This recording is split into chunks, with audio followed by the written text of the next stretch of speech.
we end up getting a free roll for a tournament that is worth $2,000. Now, there's only one thing we're going for, and that's first. So let's break down some of these hands and get straight into it. Now, there were so many interesting hands in this one that I'm going to try and do them in order from when the blinds and everything was going up. This next hand, we're in the cutoff, and we look down at King 8 suited. King 8 of hearts, to be exact. Now, we're in the cutoff. There ends up being a raise from the player to my direct right. He ends up making a mid-raise when the blinds are 2,000, 4,000. So he makes it 8,000. I think that's a decent enough to call. We're in the best position. Hopefully when we call this, that the button folds, because then we're guaranteed to be in the best position post the flop. So the button ends up folding, so that's great news for us, and we get one other caller. So heads up to a flop. The pot is about 24k right now, so decent sized pot. Flop comes out 9, ace, 9. Pretty interesting board, because 9s are not going to want to bet and aces aren't going to want to bet. It ends up checking all the way around, and then the turn comes a king. It makes me more confident to turn my hand into a bit of a bluff, really, to be honest, to try and get aces to fold. So there's 2 spades on the board. The first player to act makes it 5,000. Now, 5,000 into this sort of pot was really strange. I just thought he was building a pot to hit a flush on the river. And the next guy makes the call. Now, this is really strange to me. It checks all around on the flop, and I end up raising it to 20 grand. I want to make it a size. I want to make it a size to the point that we get spades to fold, but we also make our hand look stronger than it is by not doing, like, if we overbet and did like a 30 grand raise, it looks less believable. But because we do a 20 grand raise, we think we're setting up our opponent for the 9. Because if we had a 9 here, it'd be very realistic to bet. With this 20 grand bet, I aim to make spades fold, try and make a weak ace fold. That's my goal. Now, the first guy who acted originally for the 5 grand doesn't think too long before making the fold, but the next guy thinks about it for a long time. I'm thinking this 20 grand will be enough to get him off, because it sets it up for us to go all in on the river and really play it like we've got that 9. He ends up thinking for a while. He ends up making the fold. He told me he folded an ace. So we pick up a big pot there, and we turned our hand sort of into a bluff. We didn't actually need that king to make that bluff. And I looked back on this, I was trying to think if 20 grand was enough, or if I should have bet 25 to 30k. But I think 20k was pretty ideal. Keep in mind the starting stacks for this were 55k, 60k, 70k, like depending on where you finished on the leaderboard, that depended on the stack size you had. Now, I had one of the lower stacks of 55k. But one of my most significant hands was when I looked down at pocket 5s. Now, I'm in the cutoff here, and on this table, the person to my right, I know is pretty smart. Like, he knows pretty much all the poker theory, all like when to call and everything. Player to my direct right, who I was just talking about, he ends up raising it to 20 grand, with the blinds being 4,000, 8,000. I end up making the call, and no other players make the call, so it's just me in the cutoff, and he's first to act. And flop comes out 6, 7, 8. He raises 50 grand, which is about pot size bet, so he looks quite strong. I end up just saying all in. Now, he goes in the tank for about 2 minutes.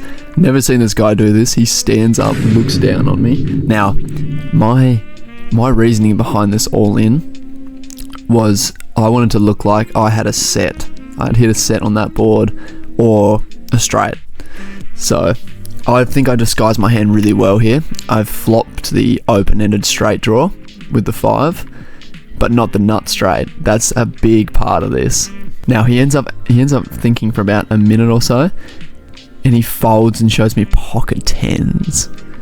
He had us actually pretty well dominated. We both had so many outs to that, but he had actually, one of my straight outs was the 9, but because he had 10s, if a 9 came, he would have had the better straight. So we would have been absolutely in shambles. So he had an overpair on that board, and I got him off it by thinking I had a set, and it was one of those hands I was thinking about after. I was like, was that the best play? Was that the best play I could have done? Because we were both the two big stacks. He had the biggest stack. I had the second biggest stack at the table at the time, and it was a really risky all-in. But I had a debrief with one of my friends after, who's really good at poker, and even he said it's a good all-in because it doesn't disguise your hand, but it makes it where your hand is literally one of two things, either a straight or a set. So even though I didn't have one of those, it was a really ballsy all-in, but it worked out for me. And we pick up a bunch of chips before the final table. So on the final table, we are looking really good. I'm in the small blind, and I end up looking at pocket threes. Pretty good hand to go all in with. I'm the biggest stack at my table by a mile. And then the player to my direct left open jams for about 150k. Now at this point, I've got probably around 360k. So not super comfortable for me to call, but enough to want to call. Folds around to me in the small blind. Now keep in mind, he was in the big blind and open jammed. I think about it for a while. I'm thinking of all the possible combinations. And then I was thinking, with an open jam and based on the situation of his stack and everyone else's stack, it didn't make sense for him to have any pocket pair, because that's all that would have me crushed, is another pocket pair. And then he started talking. Funnily enough, earlier in the tournament, he was talking about how he loves King Queen. It's one of his favourite hands. And then he kept talking to me. He was playing mind games with me, saying, "Oh, this is a good hand. This is a good hand to go all in with." Like his hand. This is a good hand to go all in with. I would love to go all in with this hand. And then the King Queen just burning in my mind, and I'm thinking, with a much bigger stack than him, and with a pair, I'm leaning towards fold, but then all this is going through my mind at once. I end up making the call. He flips over King Queen of Hearts. We're flipping. I've got threes. It might as well be tens, because that's what this kind of situation's like. So I'm pretty happy with what he's had there. I was thinking, there's no way you can have a pocket pair with an open jam in the situation that he was in. I called the big blind, and then he's just gone all in. Like, he's just trying to get me versus him. And in that situation, most of the time you won't have a pocket pair if he's just trying to isolate the big stack. Cool. So the run out comes. We don't hit a three, but he doesn't hit king, queen, or hearts. So we win the whole pot. Now at this point, there's 3 other players at the table. So there's 4 players total, and money is for 4th place. That hand was to eliminate the 4th player, so it was down to 3 players now. You know that guy I was talking about before with the pocket 5s, pocket 10s situation? He's also on my right again. He's on my right +1, so he's right 2 spots away. And he open jams all in. I'm just trying to think what position it was, but he open jams all in, and I look down at king, queen. Not suited, king of spades, queen of clubs, but I look down at 2 very nice cards. Now, I think about it for a while here. He goes all in for around 100k. Now at this point my stack was a bit shorter because this was before the other hand, so my stack was around 300,000. So I was risking a third of my stack to go all in here. But I was thinking, the blinds were 20k, 40k at this point. He barely had 3 big blinds behind, so he basically had like 4 big blinds. And I was thinking, he's jamming with a lot of stuff here, and he's a type of player who was jamming as soon as we got to the final table. Like, he was jam or nothing most of the time. But I end up making the call with king queen. I flip over my cards. He flips over king jack. We are literally in the best spot possible here. We end up winning this hand. The run out doesn't improve him.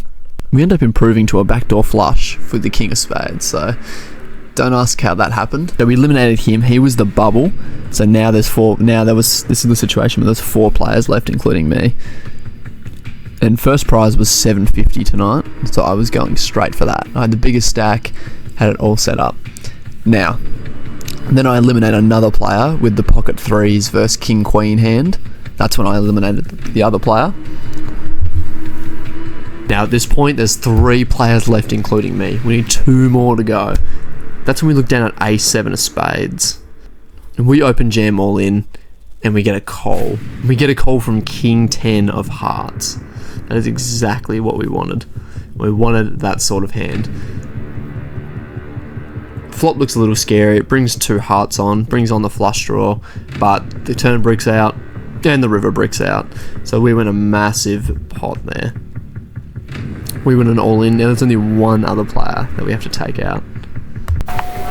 Now we play a few hands. The one we beat him with, we have King 7. We open jam all in. He calls with pocket 4s. He ends up looking good all the way to the river. We don't hit any draws, no pairs or anything. I'm thinking 2 overcards, one's coming, right? And then on the river, we smash one. So we get first place in the tournament and win $650. Now I know I said before it was $750, but it's $650, and I buy him for the 100 into another tournament. So that's how that works. I've got to get the photo that I got with my trophy, because I even won a trophy too, so that's another thing. But once we get that trophy, I'll be able to take a photo of that and show you guys. So thank you guys for stopping by. Hope you enjoyed this type of video. Thought I would mix it up a bit. And I'll be catching up with you guys later. Peace.